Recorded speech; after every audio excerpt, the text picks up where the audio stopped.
Olá, é muito bom estar aqui mais uma vez no nosso Pô de Prosa. Lembrando que esta é uma edição especial, nós estamos aqui tratando sobre as eleições municipais da cidade de Sarzedo. Nós temos o privilégio de já receber aqui nos estúdios a pré-candidata Inayara Benício. Lembrando também que este podcast ele é um bate-papo. O nosso intuito aqui é fazer com que os seus projetos, Inayara, seja conhecido de todos. Nós não temos a intenção de gerar aqui uma polêmica, gerar um debate e muito menos fazer aquela política agressiva falando sobre os outros candidatos, né?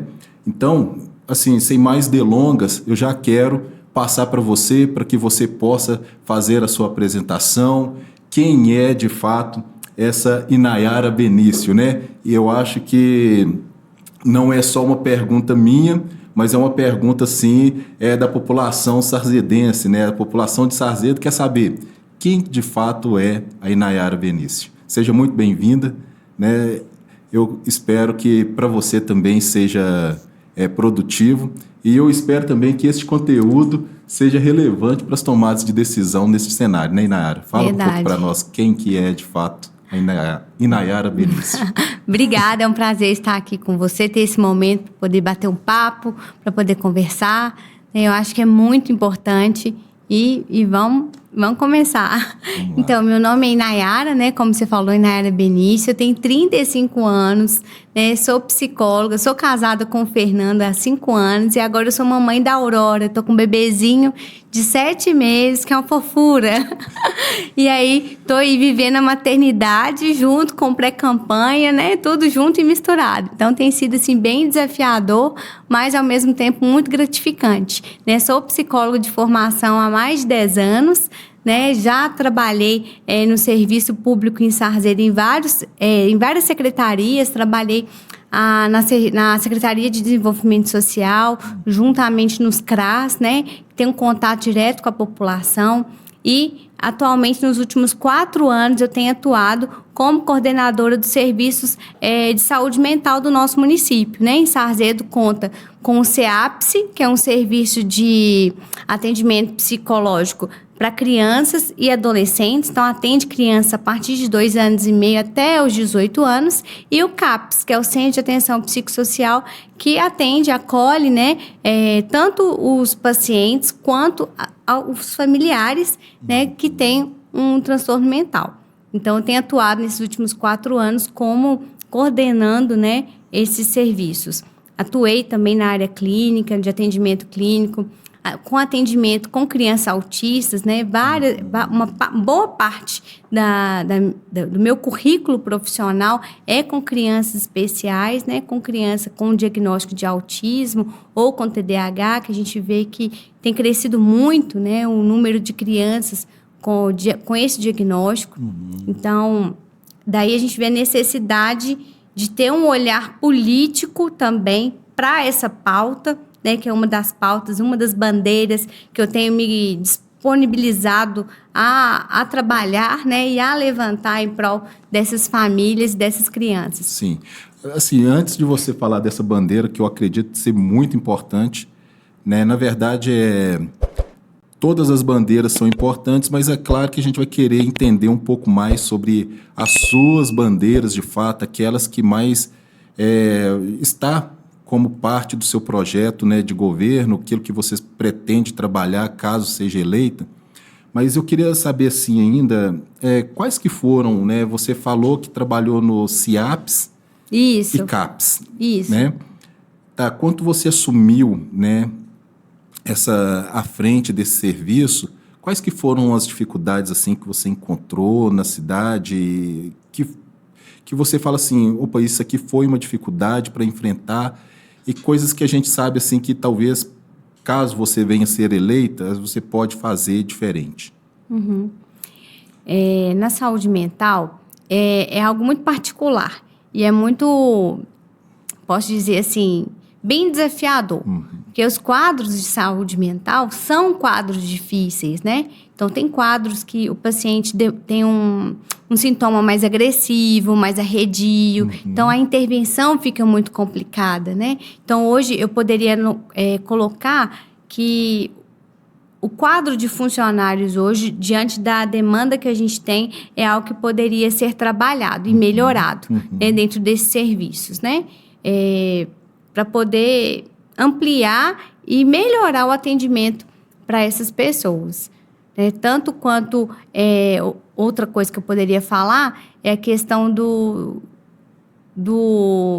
da conscientização do direito dessas pessoas, né? Ótimo. Então, lá, enquanto coordenadora, como eu já tenho um histórico, né, um currículo de assistente social, então conheço um pouco dos direitos dessas pessoas. Então, a gente sempre faz reuniões com familiares, orienta os pacientes em relação aos direitos que eles têm como portador, né, de um transtorno mental. Então, eu acho que o que eu coloco como proposta, assim, que eu acho que melhoraria, seria colocar uma equipe mais robusta, né, para poder atender às demandas do paciente e da família, e uma conscientização, né, que poderia ser pautada na conjunção de outros setores. Então, nesse período que eu fui coordenadora, eu trabalhei muito intersetorial. Então, convidava o CRAS para dentro do CAPS para orientar, o CREAS, né, que é da assistência social também, para casos de alta complexidade, também trabalhava junto com o CREA, junto com os PSFs. Então, eu sempre tentei, enquanto coordenadora, fazer um trabalho intersetorial, né, para poder agregar mesmo no tratamento dessas pessoas. Teve um período, né, Nayara, não sei se eu acho que você nem sabe disso, mas eu trabalhei no hospital durante uma longa data, assim. E eu sei que quando se trata de problemas psíquicos e que demandam, né, a psiquiatria, acaba tendo também alguns tipos de preconceitos e tem também aquela questão de falta de conhecimento da população, né? Eu acredito que esse espaço aqui, ele é até relevante neste sentido, de a gente conseguir falar também o que hoje a cidade de Sarzeda ela tem como atendimento, o que a cidade de Sarzeda ela consegue atender. Porque eu não sei, igual, por exemplo, eu sou morador de Sarzedo, se você me perguntasse, fala assim, Reis, o que o CAPS realmente atende? Né? Qual que é a característica do paciente que deveria procurar o CAPS? Ou qual que é a outra? O CEAPS. Ou o CEAPS, né? Fala um pouquinho sobre isso. Qual que é a característica deste paciente que deveria procurar esse serviço? É verdade. É um serviço que passa por muitas vezes percebido, né?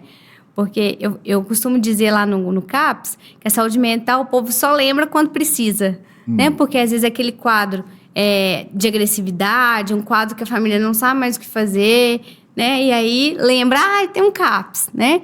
Então, a saúde mental passa muito despercebido. E hoje a gente vê que como as pessoas estão de forma generalizada, como que as pessoas estão adoecidas mentalmente, quanto que as pessoas estão precisando de um suporte em saúde mental, né? A gente passou um período de pandemia intenso, né, que intensificou muito os quadros de saúde mental, né? Os quadros de ansiedade, os quadros de depressão, de transtorno do pânico, né? Teve um acréscimo pós-pandemia, né? Então, a saúde mental, ela precisa estar em pauta, porque hora ou outra nós vamos precisar, né? Todo mundo, em algum momento da nossa vida, vai precisar de voltar o seu olhar para a saúde mental, o seu cuidado para a saúde mental. Então, ela não pode passar tão despercebida assim. Os quadros que o CAPS atende são aqueles quadros graves, que considerados graves, de sintomas intensos, de sintomas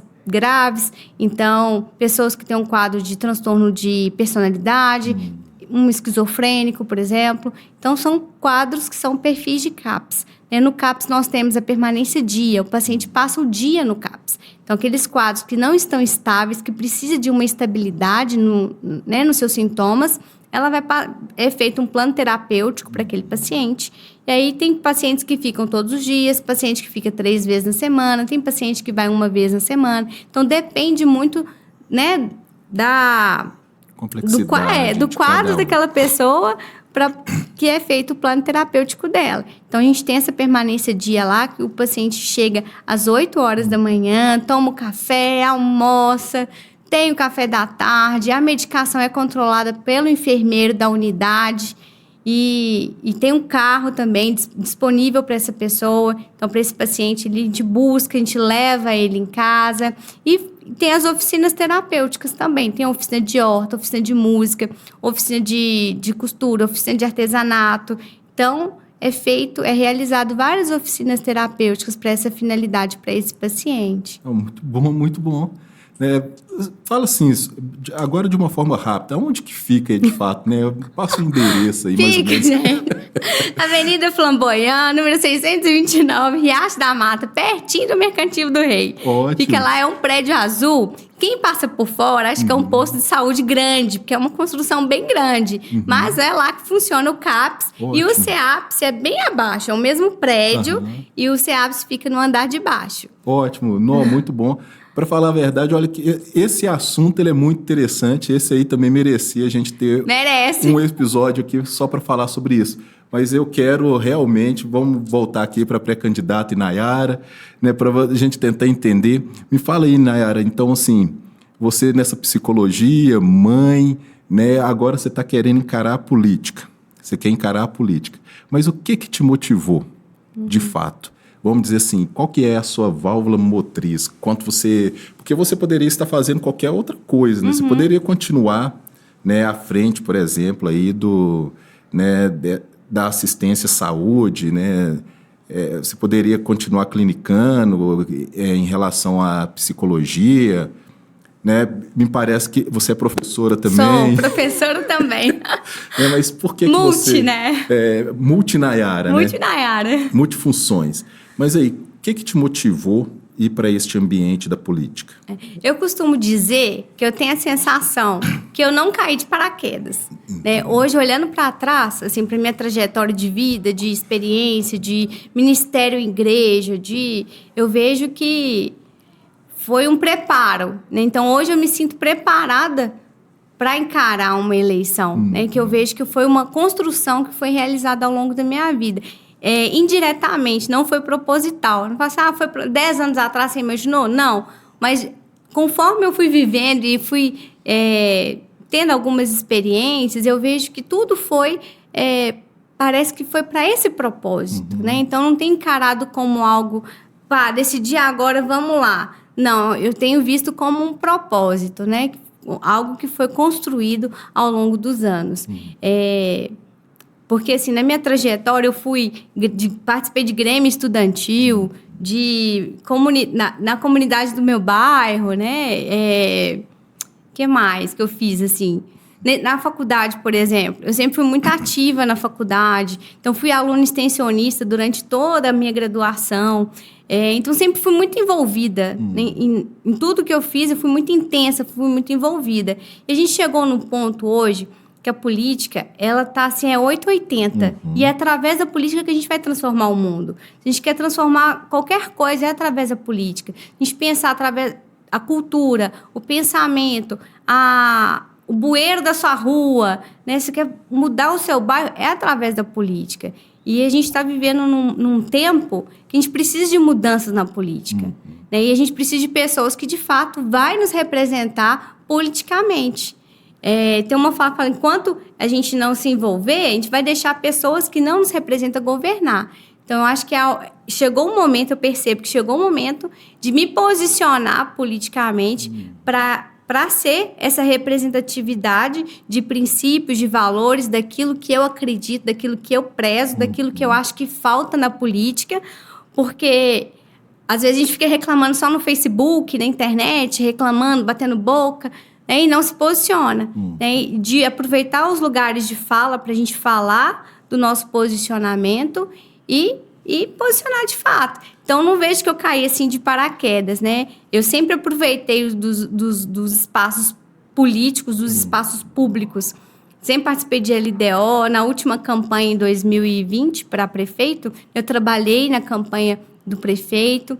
LDO seria o quê? lei de diretrizes orçamentárias. Às vezes o município faz essa como é que chama?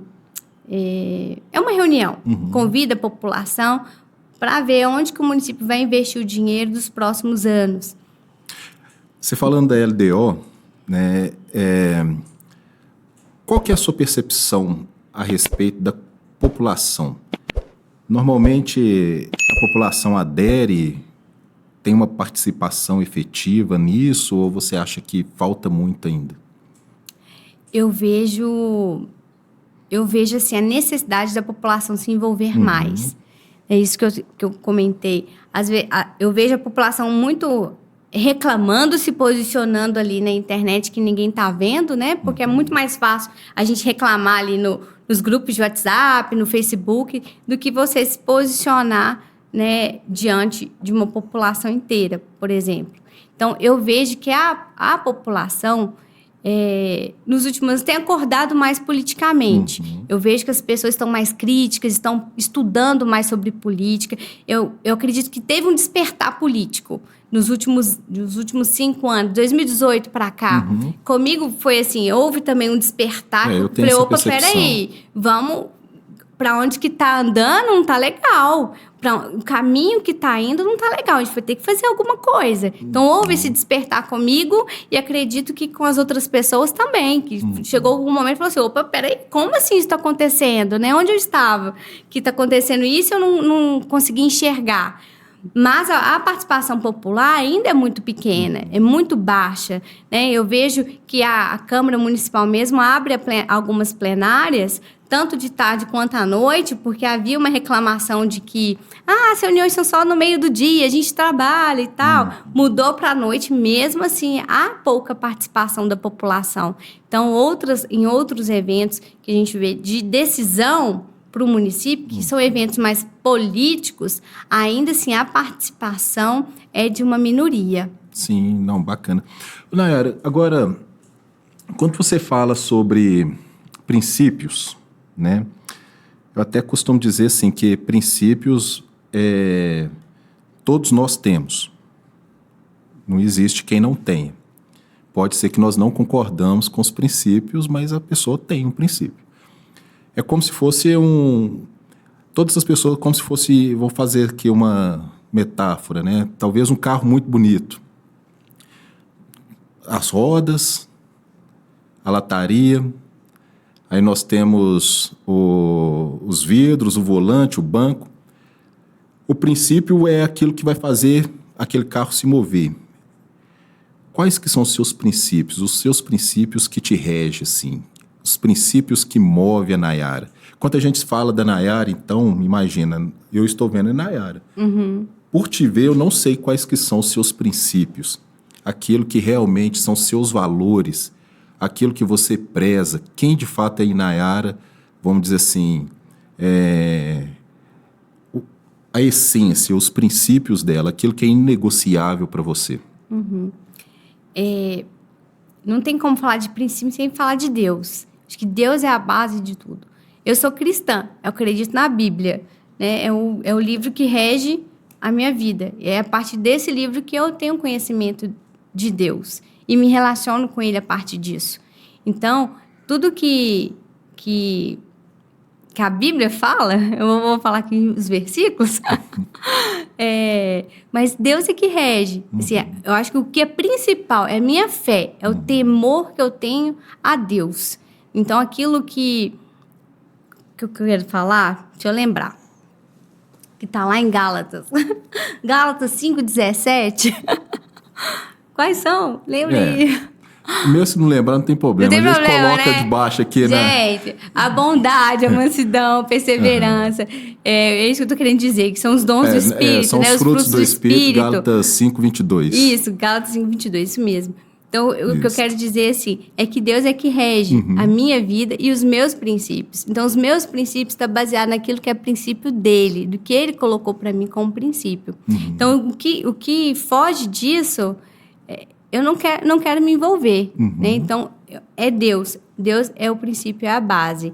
E abaixo de Deus, eu acho que é a nossa família, que eu tenho, a minha família. Eu quero proteger a minha família. Agora eu tô com uma bebezinha, né? Então, a minha intenção, e isso é o que me move, mas a caminhar, a continuar nessa caminhada, fala assim, nossa, às vezes a pessoa fala assim, nossa, você é louca, tá com um bebezinho de 7 meses, vai enfrentar uma campanha, e aí? Eu falei assim, mas é por causa dela mesmo, porque eu quero deixar um mundo melhor para ela, eu quero deixar o meu bairro melhor para ela, eu quero deixar a minha cidade melhor para ela, né? Eu quero ter tranquilidade dela ir para a escola e ter a certeza que ela não vai ser doutrinada pela escola. Né? Então, eu quero fazer a minha parte para deixar o mundo um pouco melhor ou defender ela de alguma coisa que vai afetar aquilo que eu acredito. Ótimo. Né? Então, a família, ela é a base. Não tem como falar que a família não é a base. A gente vê a família tão atacada ultimamente, né? Em todos os viés, a família tem sido atacada. Então, acho que é um momento de nós protegermos a nossa família. Não, e assim, essa pergunta eu sei que não é uma pergunta tão simples, né, quanto a gente fala sobre os nossos princípios, né? Mas pode até não ser tão simples, mas ela é muito importante, principalmente para essas tomadas de decisão nesse cenário que nós estamos. É muito importante que a gente saiba quais que são os princípios daqueles que nós vamos conceder o nosso voto. Por quê? Porque neste momento é um momento que nós vamos ter que estar aqui com os olhos bem abertos, né?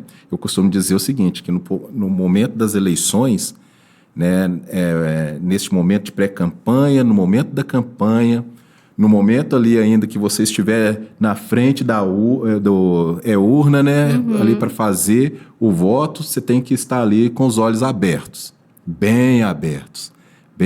mesmo, e consciente.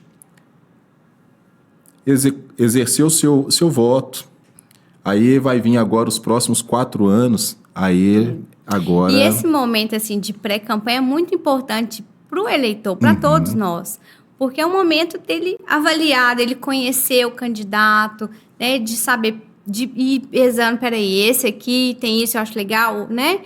Esse momento é importante. E às vezes passa como um momento chato, né?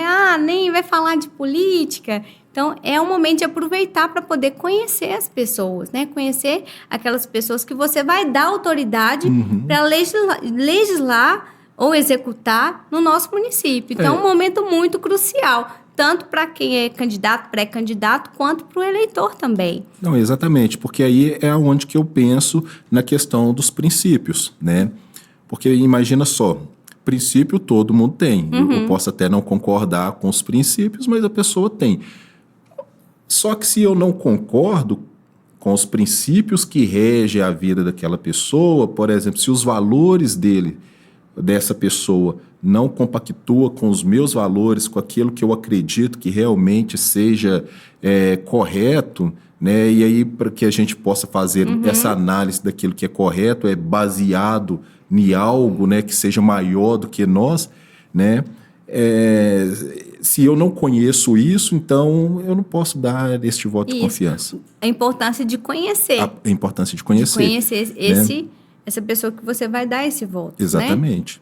Né? Porque encaixa comigo? Está dentro daquilo que eu espero, da minha expectativa, né, para a cidade? Porque eu penso até assim, Nayara, que imagina só, são 4 anos que nós vamos ter que ter o enfrentamento, por exemplo, contra a corrupção, que é algo que tem sido muito falado no nosso cenário. Sim.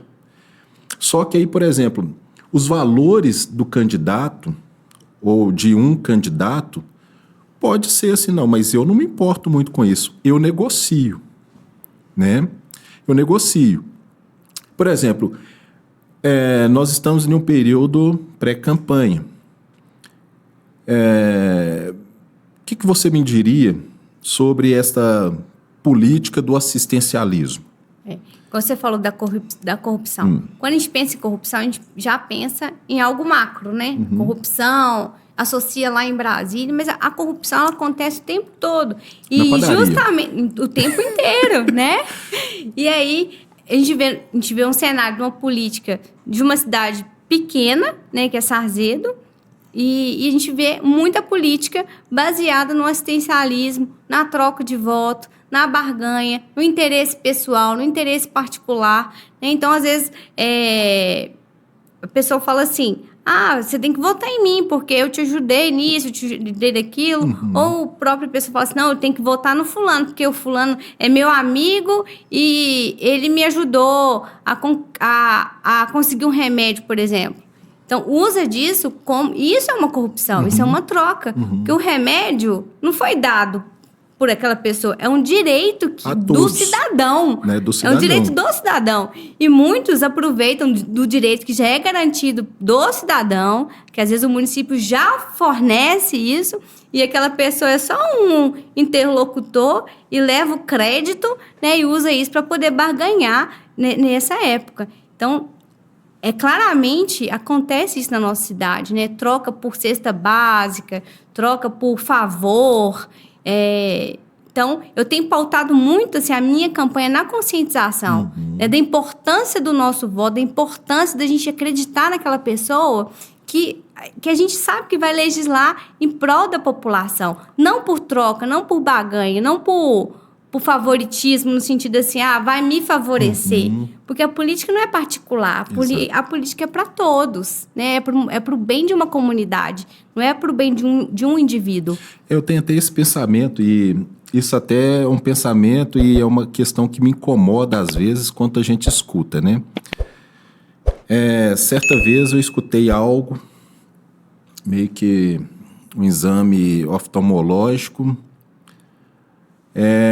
Aí a pessoa, ela procurou um indivíduo, e aí esse indivíduo, não, mas beleza, a gente consegue, a gente vai dar um jeito aqui para que isso, vamos dizer assim, tenha o desenrolar das coisas.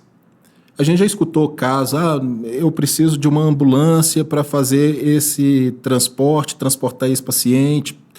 Não, conversa com fulano, e aí conversa com esse fulano e ele faz esse desenrolar das coisas. Querendo ou não, isso acaba sendo uma política assistencial, assim, meio que um assistencialismo, mas um assistencialismo individual. Eu acredito que se isso acontece é porque nós temos um erro orgânico ali, né? Existe uma falha. Ou nós temos realmente condições de prestar o serviço, ou nós não temos condições de prestar o serviço. Por que a pessoa, ela consegue as coisas no jeitinho? Aí eu fico pensando o seguinte, será que a gente conseguiria, talvez a médio, longo prazo, extinguir isso, acabar com isso? Porque, por exemplo, vamos supor, um eletrocardiograma, que é um exame relativamente simples.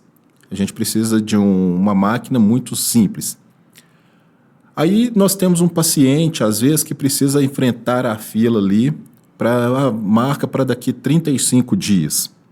Não, mas se você conversar com fulano de tal, ele consegue isso. Aí fura a fila, né? Ele fura a fila. É mais fácil. É mais fácil furar a fila. É mais fácil furar a fila. Mas só que aí eu fico pensando o seguinte, o que nós podemos fazer, sabe? Para além disso, né? Além disso. Porque isso diz respeito de um fluxo da saúde. Exato. Né? Então, peraí, tá tendo furo nesse fluxo? Como que é esse feito fluxo? É por urgência? Né? Porque às vezes tem uma fila de espera, que é comum, né? Em algumas coisas tem fila de espera, mas como que essa fila de espera funciona? É pelo grau de urgência, é pelo quadro, né? Como que é? Então, acho que aí a intervenção cabe dentro do fluxo da saúde. Como que a saúde está funcionando? Que aí entra no papel do vereador. Vamos fiscalizar? Opa. Como que a saúde está funcionando? Como que esse fluxo de exame está funcionando? Como que a marcação de consulta está funcionando? Está funcionando legal? Vamos fiscalizar para ver o que pode ser feito para poder facilitar para a população. Outra coisa que você estava falando que eu lembrei, a questão da comunicação. Por quê? Às vezes no município tem o serviço e a população desconhece o serviço. Não sabe como que funciona ou não sabe como procurar. E aí lembra, vou procurar meu vereador para poder pedir. E acha que foi feito um favor, sendo que é um serviço que já funciona no nosso município. Né?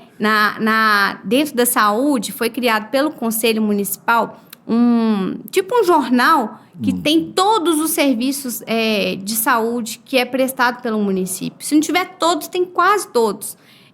Como que funciona, telefone, endereço, justamente para poder orientar a população dos fluxos e dos serviços que o município oferece. Eu achei muito bacana.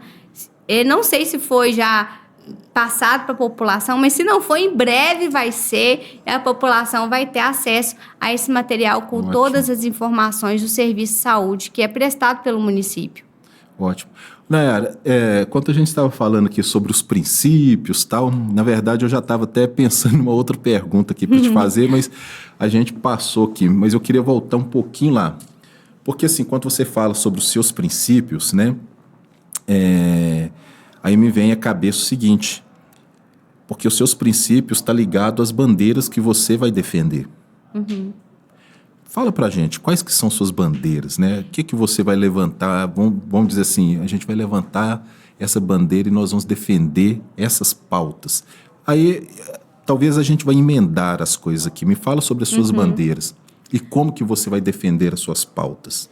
Eu vejo assim, cada candidato vai puxar sardinha para um lado. Eu vou puxar sardinha para o meu, né? Para aquilo que eu acredito, para aquilo que eu vejo que é uma necessidade da população, né? Que é a saúde mental, tanto da população, do usuário, quanto dos funcionários, né? Então, eu na saúde tenho percebido que nós passamos um período de pandemia, os profissionais da saúde trabalhou assim firmemente, sem férias, né? Muitos não tiraram férias no período.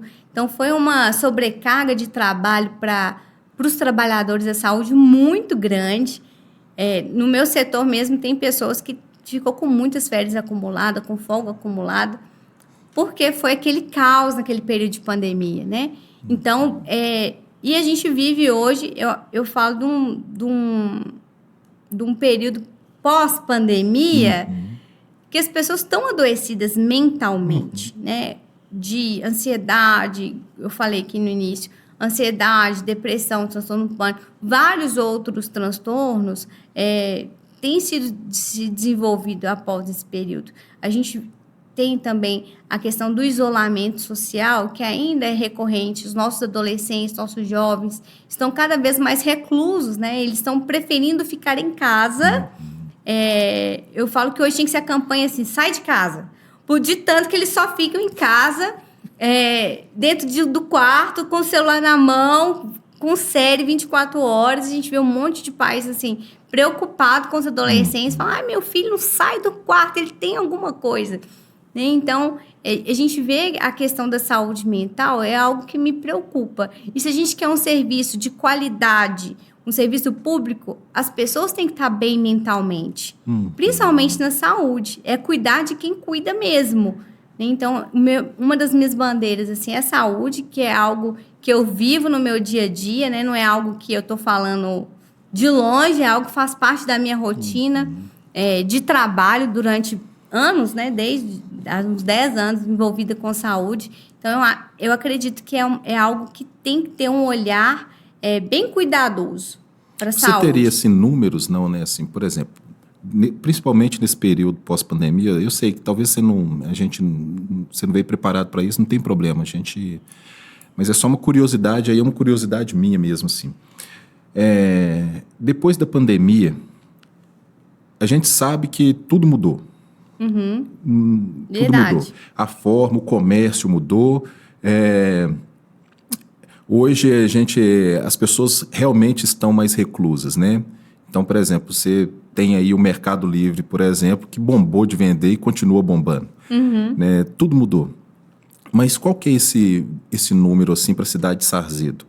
O que aconteceu de fato depois da pandemia? Quais que são os maiores transtornos que hoje as pessoas, né, têm ido procurar, né, vamos dizer assim, ajuda? Qual que é esse número? Cresceu, não cresceu, continuou o mesmo? Como que está? Bom, eu não vou conseguir te falar macro, mas na rotina do dia a dia, eu poderia, para ter uma noção, de a cada 10 encaminhamentos que chega para a gente, para atendimento no CAPS, poderia falar que 8 é ansiedade. Então, se a gente vê o número de procura de transtorno de ansiedade. Que aí eu acho que é uma outra pauta, porque a ansiedade ela cai muito no senso comum também e naquilo que é diagnóstico médico. Né? Que às vezes a pessoa fala assim, não, eu tenho ansiedade. Mas fala, você foi no médico, tem um diagnóstico? Não, eu tenho porque eu li no Google que eu tenho, né?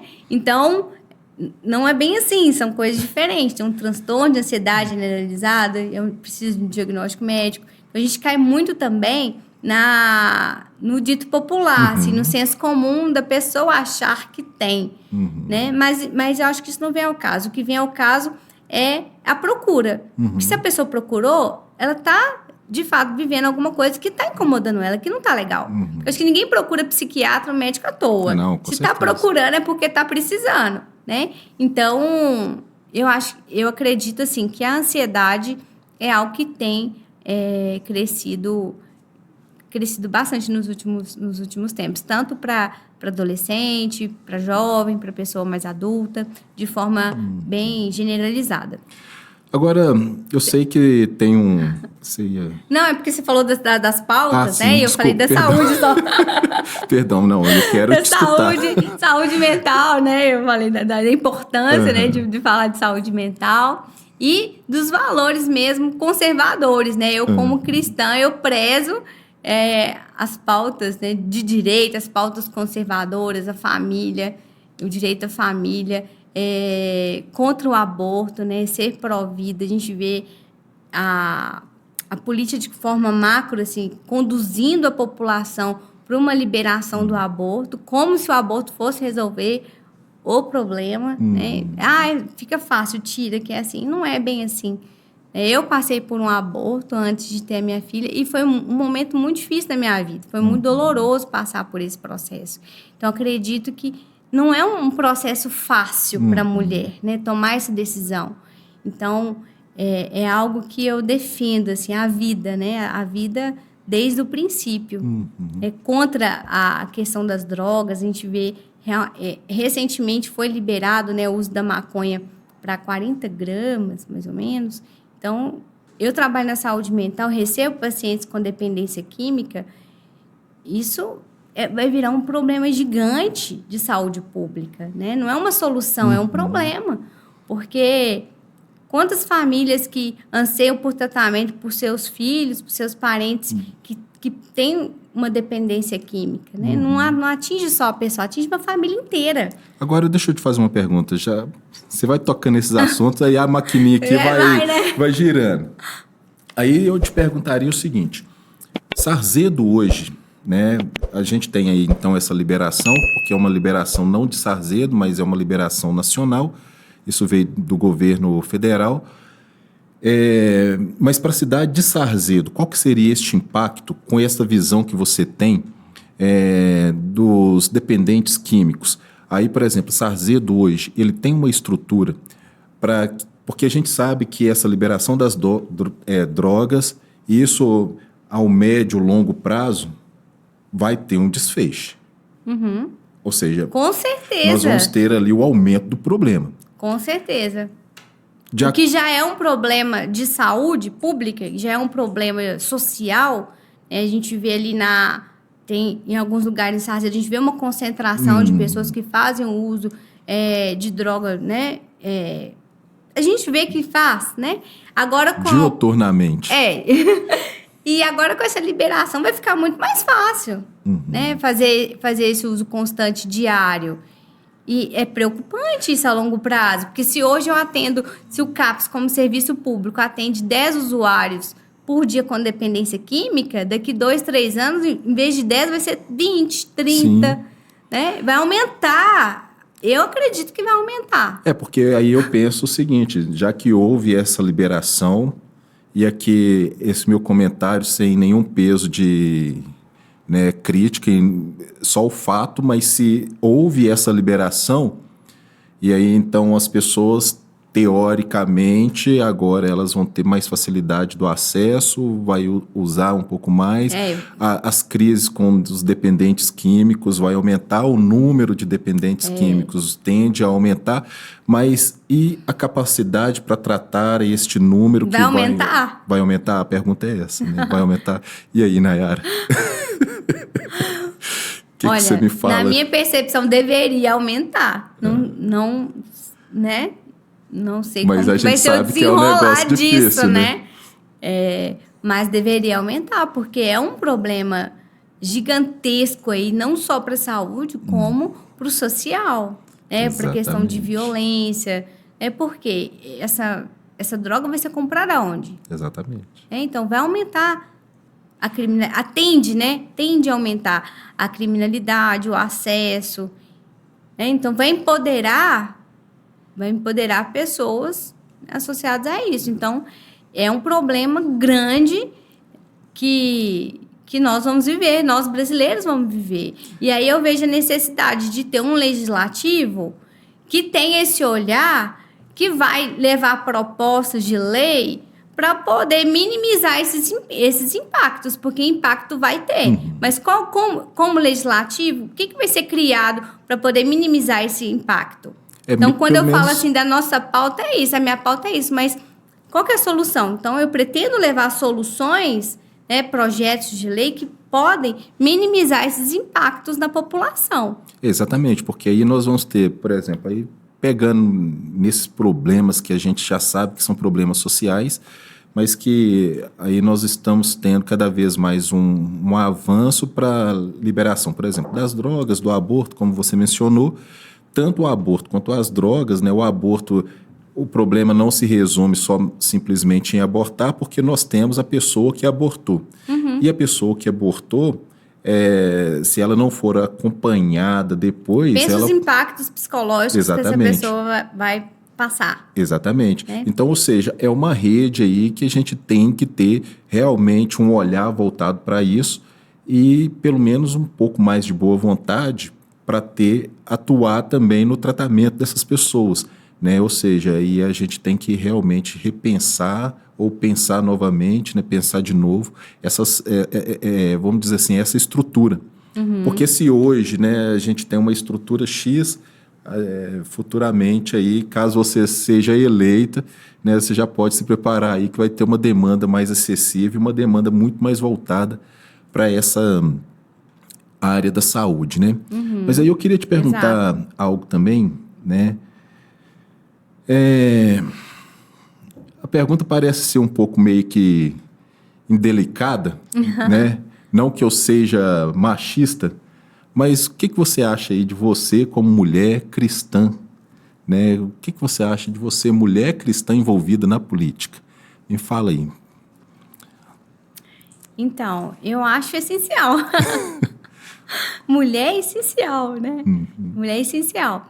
É um momento também de nós mulheres nos posicionarmos na política, mas não um posicionamento para cumprir tabela ou para fazer parte de uma cota, Porque muito se fala assim, os movimentos, feministas batem nisso, tem que ter cota de mulher.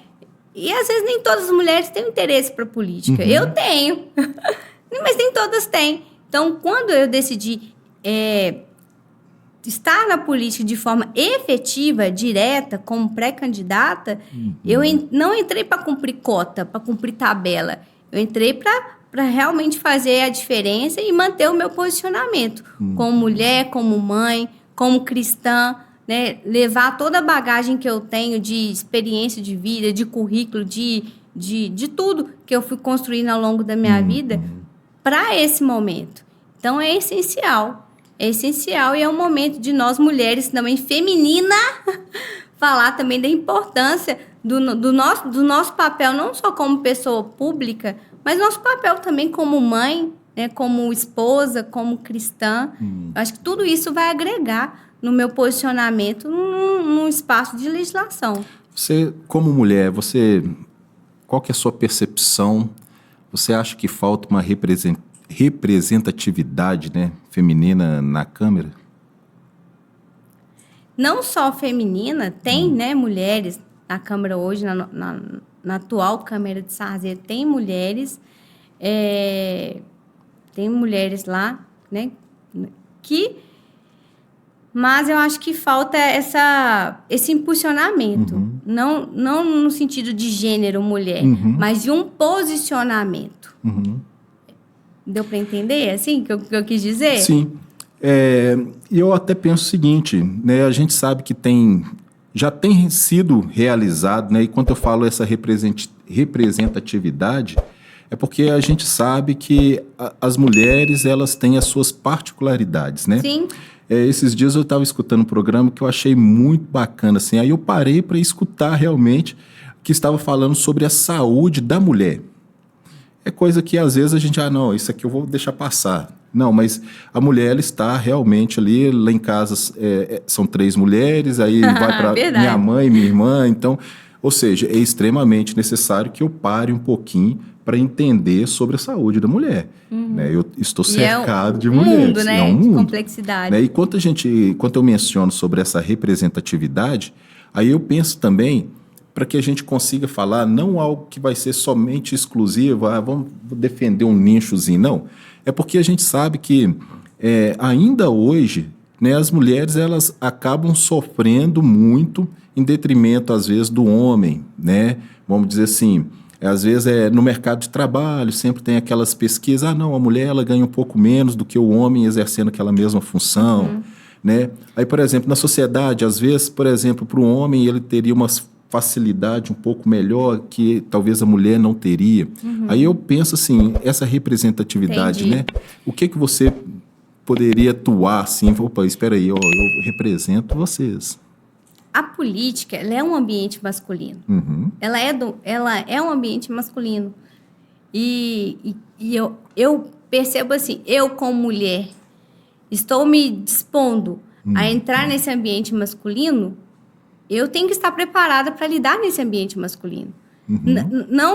Não possa eu querer que esse ambiente esteja preparado para me receber como mulher.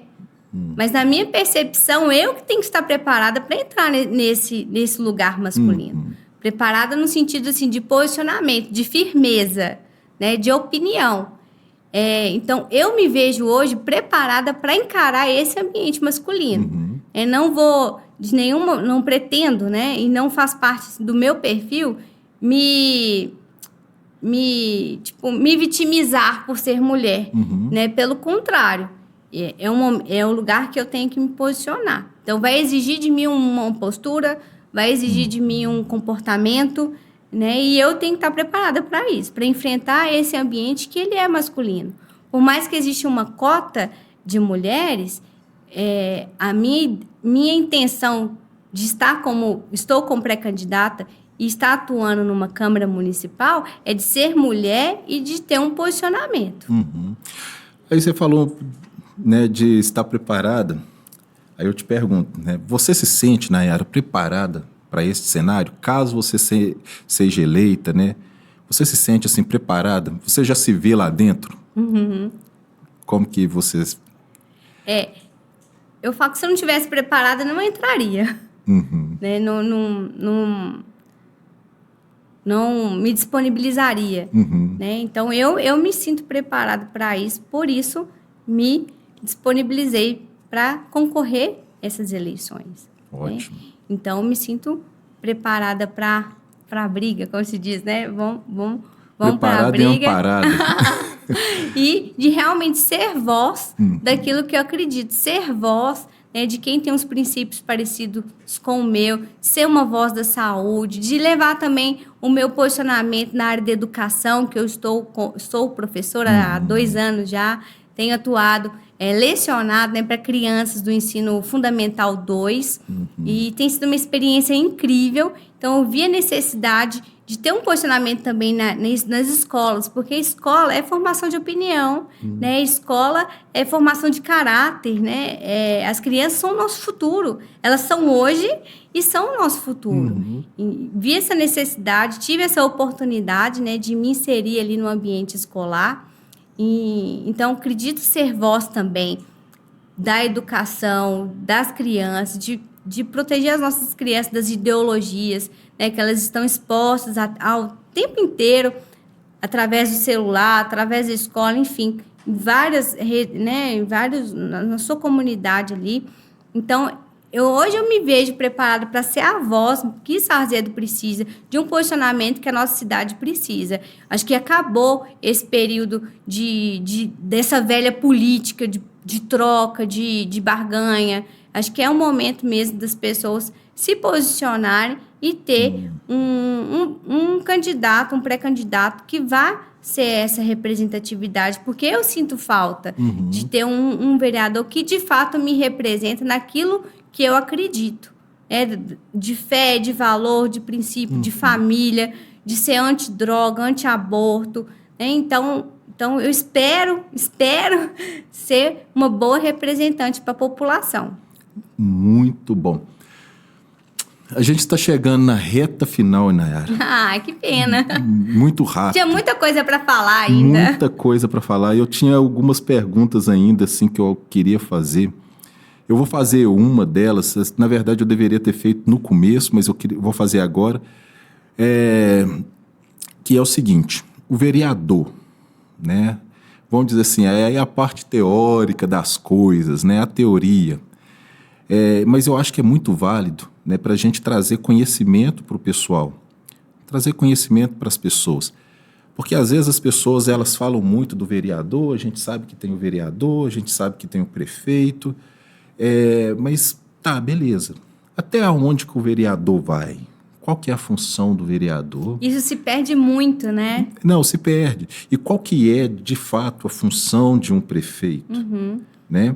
Então, ou seja, você como vereadora, né, mas qual que é a função, ou pré-candidata a vereadora, né? Qual que é a função do vereador? Né? Isso se perde muito. E nesse período, a gente vê algumas atrocidades, assim, alguns pré-candidatos prometendo que vai tampar o buraco da rua, prometendo que vai alterar o horário de funcionamento de serviço. A gente vê assim, alguns pré-candidatos se propondo, né, fazer coisas que são do executivo fazer. E por falta de conhecimento, a população acaba engajando, né, nessas falácias. Né? Então, é muito bom você trazer isso, porque o que eu vejo que é de essencial de um vereador fazer é de fiscalizar o executivo. Fiscalizar em todos os sentidos. O que está sendo feito, o que comprou, com o que gastou, para onde que foi o recurso. Se está fazendo uma obra, fiscalizar aquela obra, se aquele recurso está sendo utilizado para aquela obra. A gente teve um problema de saúde mental, que eu vou falar do meu nicho, né? De falta de medicação, por exemplo. Uma medicação específica para um determinado quadro. Chegou a faltar não só no município, mas de forma macro, porque foi uma questão do fornecedor.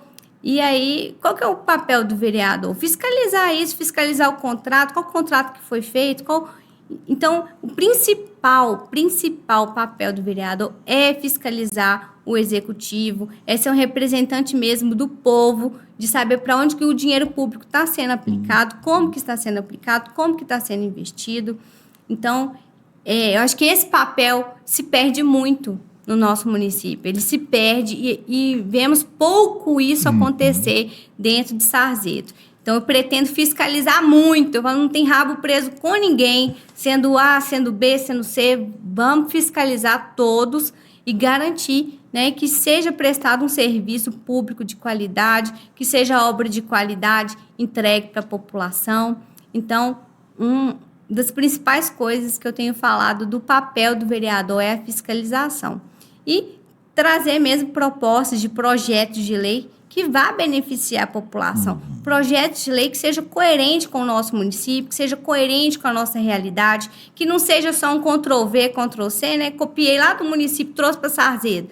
E às vezes não tem aplicabilidade nenhuma no nosso município, não é a realidade do nosso município. Então, trazer projetos de lei plausíveis mesmo, que vai ser aplicados no município, que vai ter uma aplicabilidade de fato no nosso município, que vai atender a população. Então, são os principais. Agora, fazer obra, executar, tudo que é fazer é do executivo. Fazer, aumentar salário, vou aumentar o salário dos servidores X. É executivo que vai fazer, não é o legislativo. Então, há essa confusão mesmo, né, de conhecimento e que é bom que a população, você que está nos escutando, saiba o papel do legislativo, o papel do executivo, para você fazer uma boa escolha para o nosso município. Nayara, aí nós já estamos apertadinho aqui no horário, mas Me fala o seguinte, deixa a sua consideração final, né? Vamos dizer assim, se essa fosse sua última frase, assim, no sentido eleitoral, né? O que você diria? Deixa essa consideração pra gente. Deixa. Eu deixaria para você o desafio de você também se posicionar nessas eleições, fazer uma escolha consciente, uma escolha baseada nos seus princípios, nos seus valores, naquilo que você acredita, naquilo que você espera para a nossa cidade, aquilo que você quer de bom para a nossa cidade. Não se venda, não venda o seu direito, né, de cobrar, porque quando a gente vende o nosso direito, o nosso voto, a gente está tirando o direito de cobrar, né, do outro. Então, não se venda, né? Faça a sua escolha consciente, uma escolha assertiva, que Sarzedo tem muito a ganhar com a sua escolha. Muito bom. Nayara, muito obrigado pela sua presença, pela sua disponibilidade, né, por essa disponibilidade de querer vir aqui no Pô de Prosa para poder falar de você. Isso aí é de uma nobreza grandiosa, porque eu digo até o seguinte, que muitas das vezes as pessoas elas até aproveitam, embora esteja em um momento que deveria realmente dar sua cara ali, colocar sua cara na vitrine, falar, opa, eu estou aqui, esse aqui sou eu. Muitas das vezes as pessoas maqueiam e acabam não mostrando quem de fato elas são, né? E aí nós acabamos fazendo um voto equivocado e depois a população toda ela vai sofrer, né? E eu queria agradecer vocês também que nos acompanhou até aqui. Muito obrigado por você assistir este programa, né? Muito obrigado por estar acompanhando o nosso podcast. Eu espero que você possa ir lá, entrar, seguir, se inscrever no canal, compartilhar e principalmente comente aí, né? A gente pode abrir uma hashtag aqui de Volta Nayara, né? Para que a Nayara possa voltar aqui também e talvez para não falar só sobre a política, talvez a gente pode voltar para trazer este assunto da saúde pública, sobre a Nayara psicóloga, porque eu acho que assim é muito pertinente também e muito, vamos dizer assim, tem muitas pessoas que querem escutar sobre isso, né? Então, muito obrigado mais uma vez, muito obrigado pela sua disponibilidade, um forte abraço e que Deus continue nos abençoando. Amém. Né? E vamos para cima. Amém, obrigada.